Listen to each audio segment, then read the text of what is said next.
श्री शिवाय नमस्तुभ्यम, हर हर महादेव, जय महाकाल। कैसे हैं आप सभी लोग। देखिए, हम सबको पता है कि 72 वर्षों के बाद में आने वाला ये अद्भुत सावन का अंत होने वाला है, जो कि 19 अगस्त 2024 को होगा। और इसी दिन पड़ रही है श्रावणी पूर्णिमा का भी दिन। ये साल में सिर्फ एक ऐसी पूर्णिमा होती है जिस दिन आपको ये 5 दीपक 5 जगह पर लगाने वाला उपाय करना होता है। पूज्य गुरुजी ने कहा, आपकी बड़ी से बड़ी कामनाएं तो पूरी होगी होगी, साथ ही साथ आपके घर में कभी भी धन संपदा वैभव की कमी नहीं रहेगी। आपका परिवार जीवन भर तरक्की करता रहेगा। जिस घर की स्त्री नारी बहन बेटी कोई भी इस उपाय को कर लेती है, तो इस श्रावण मास की पूर्णिमा तिथि के दिन आप सभी लोगों को यह उपाय जरूर करना है। पूज्य गुरुजी की कथा से सुन करके और समझ करके बहुत अच्छे से आपको बताऊंगा, परंतु उससे पहले आप सबसे एक छोटी सी प्रार्थना।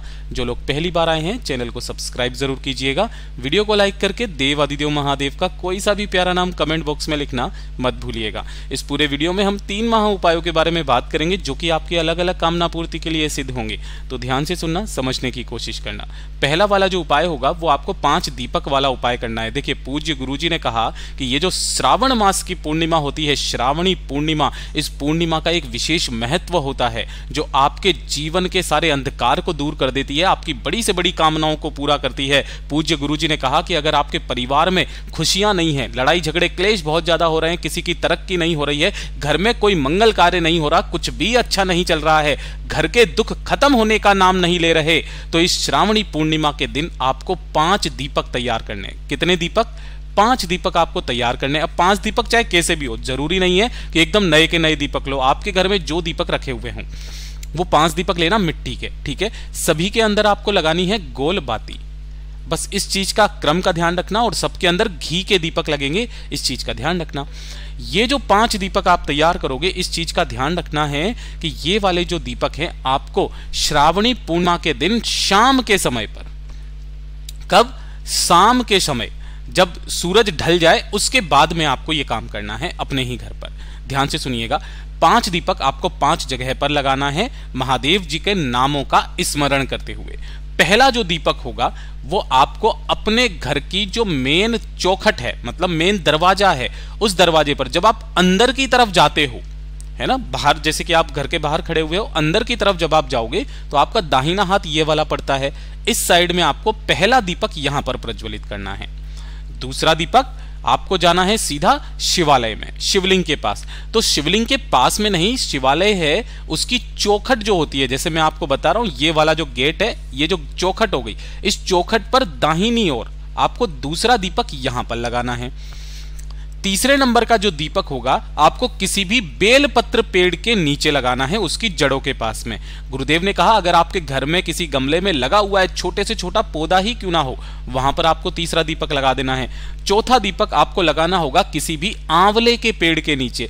अब यहां पर समस्या आ जाती है कि भैया बेलपत्री का पेड़ मिल जाता है, चौखट पे भी लगा देंगे, सब जगह पर लगा देंगे, लेकिन आंवले का वृक्ष हमारे आसपास में नहीं है। तब हम क्या करें? तो अगर आंवले का वृक्ष नहीं है तो किसी भी शमी के पेड़ के नीचे आपको चौथे नंबर का दीपक लगा देना है। शमी का पेड़ पौधा जहां पर भी लगा है वहां पर लगा देना है। और जो सबसे अंतिम दीपक है, उस चीज का क्रम पूज्य गुरुजी ने कहा, अगर आपके आसपास कोई नदी, तालाब, सरोवर, कुआं, बावड़ी कुछ भी है जो आपके पितरों का स्थान होता है, यहां पर आपको लगाना है। लेकिन अगर आपके आसपास ये 5वां दीपक लगाने के लिए घर के आसपास कोई ऐसी जगह नहीं है, तब आपको क्या करना है कि घर पर जहां पर आपके पानी पीने का स्थान होता है, परिंदा नहीं है, यानी कि जो घड़ा मटका रखा हुआ रहता है वो नहीं है, तो आपके घर में आरओ सिस्टम लगा होगा, 5वां दीपक आपको अपने पितरों के नाम को लेकर के वहां पर लगा देना है। बस ये 5 दीपक आपको इस श्रावणी पूर्णिमा के दिन अपने घर पर लगा देना है। पूज्य गुरुजी ने कहा उस घर में खुशियां आएगी ही आएगी। पूज्य गुरुजी का इतना अद्भुत और अचूक उपाय है, साथ ही साथ आपके परिवार के जितने कष्ट होंगे वो सारे खत्म हो जाएंगे। और दूसरे नंबर का तो उपाय आपको करना भूलना ही नहीं है। ये वो उपाय है, पूज्य गुरुजी ने कहा, जो मरे हुए व्यक्ति को भी जीवित कर दे, इतनी शक्ति ये उपाय रखता है। अगर आपके परिवार में कोई भी व्यक्ति है जो बहुत ज्यादा बीमार है और उसकी ऐसी कंडीशन है बीमारी की कि सही नहीं हो सकती है, डॉक्टर ने भी जवाब दे दिया, सब कुछ करके देख लिया आपने, तो बीमारी का ये सबसे अचूक उपाय थोड़ा सा कठिन है, लेकिन अगर पूरे नियम से कर लिया आपने तो इसके अलावा आपको पूरे साल भर किसी उपाय को करने की जरूरत नहीं है, ना ही कोई एकादशी का, ना ही प्रदोष का, ना शिवरात्रि का, किसी का नहीं। ध्यान से सुनिएगा किस तरीके से करना है। आपको गिन करके लेने होंगे 108 बेलपत्र, बहुत इजीली मिल जाएंगे। शिवालय जब आप जाओगे, शिवलिंग पर बहुत सारे बेलपत्र चढ़े हुए रहते हैं। 108 बेलपत्र, मैंने कहा कठिन जरूर है, गुरुदेव ने भी कहा, लेकिन पूरे नियम के साथ आपको करना है, पूरी श्रद्धा के साथ में। 108 बेलपत्र लेना है, साथ ही साथ आपको 51 लेने होंगे शमी के पत्ते।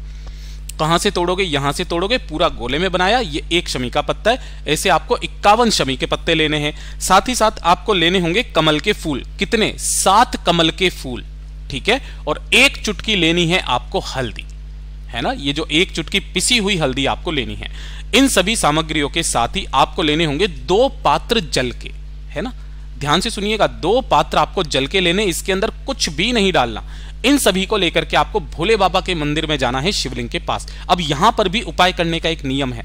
आपके यहां पर किस तरीके का शिवलिंग है, या तो आपके आसपास जिस शिवालय में आप जाते हो वहां पर अगर इस तरीके का शिवलिंग है कि वो जमीन से जुड़ा हुआ है ना, यहां से, तब आपको यहां पर बैठकर उपाय करना है, ठीक है। इस चीज का भी क्रम बताया गुरुदेव ने।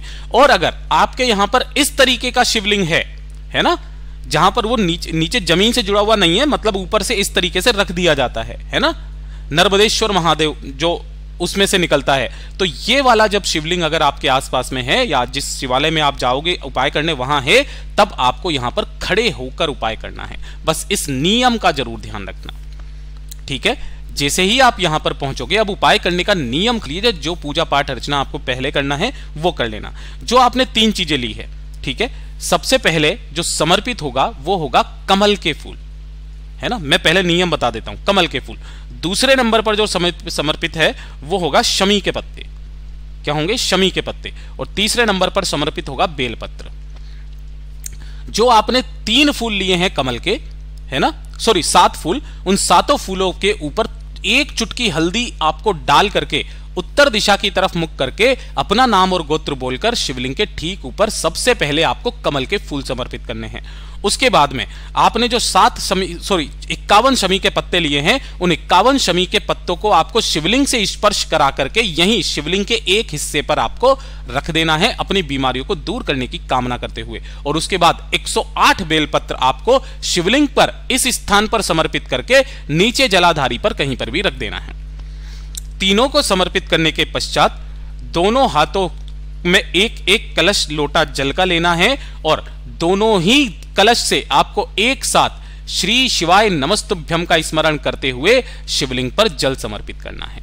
जब ये पूरे जल समर्पित हो जाएगा, अब ध्यान से सुनिएगा, आपको एक कलश के अंदर जो 51 शमी के पत्ते थे उन्हें रख लेना उठा करके, और दूसरे कलश के अंदर आपने जो 108 बेलपत्र लिए हैं उन्हें उठा करके रख लेना, ठीक है। महादेव से विनती करके, कामना करके, इन दोनों को लेकर के आपको यहां से निकलना है, महादेव जी से कामना करके।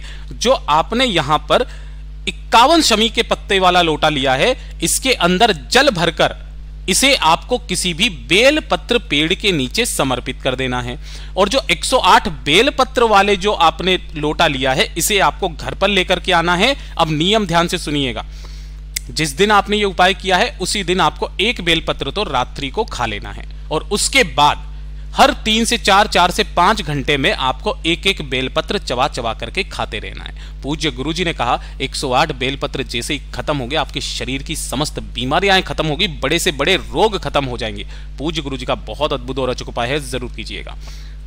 बात करते हैं तीसरे वाले उपाय की, और ये वो उपाय है जो कि आपकी बड़ी से बड़ी मनोकामना को पूरा करता है, बड़ी से बड़ी इच्छा को पूरा करता है। आपको मात्र 1 कनेर का फूल चाहिए, मात्र 1 कनेर का फूल, ठीक है। और 1 लोटा शुद्ध जल अपने घर का लेना है तांबे के कलश में। बस इन दोनों को लेकर के भोले बाबा के मंदिर में जाना है। इस श्रावणी पूर्णिमा के दिन किसी भी समय चले जाना, उत्तर दिशा नॉर्थ डायरेक्शन की तरफ मुख करके खड़े होना। सबसे पहले 1 लोटा शुद्ध जल भोले बाबा की शिवलिंग पर श्री शिवाय नमस्तुभ्यम का स्मरण करते हुए आपको समर्पित करना है। समर्पित कर देने के पश्चात जो आपने 1 कनेर का फूल लिया है, उस कनेर के फूल को सबसे पहले आपको गणेश जी के चरणाविंद पर स्पर्श कराना है। उसके बाद में भगवान कार्तिकेय जी के स्थान पर स्पर्श कराना, फिर माता अशोक सुंदरी के स्थान पर स्पर्श कराना, फिर नंदी बाबा के उठे पैर पर स्पर्श कराना है। उसके बाद में ऊपर की तरफ जो मटकी लगी हुई रहती है, जया विशारा श्यामरी बारी दोतरी देव, यहां पर आपको स्पर्श कराना है। फिर उसके बाद कटी भाग से स्पर्श करा करके शिवलिंग पर जब आप समर्पित करोगे, उस चीज का ध्यान रखना, शिवलिंग पर जब आप समर्पित करोगे तब उसका खिला भाग आपसे विपरीत दिशा में होना चाहिए, डंडी आपकी तरफ होनी चाहिए। अपनी कामना कह करके रख करके आ जाना, अगली पूर्णिमा आने तक आपकी वो कामना निश्चित पूरी होगी। पूज्य गुरु जी के ये सभी उपाय बहुत ही ज्यादा खास और अद्भुत है, जरूर कीजिएगा। वीडियो पसंद आए तो लाइक जरूर करना, चैनल को सब्सक्राइब जरूर कीजिएगा। मैं आपसे मिलता हूं अगले वीडियो में, तब तक के लिए ओम नमः शिवाय, जय महाकाल।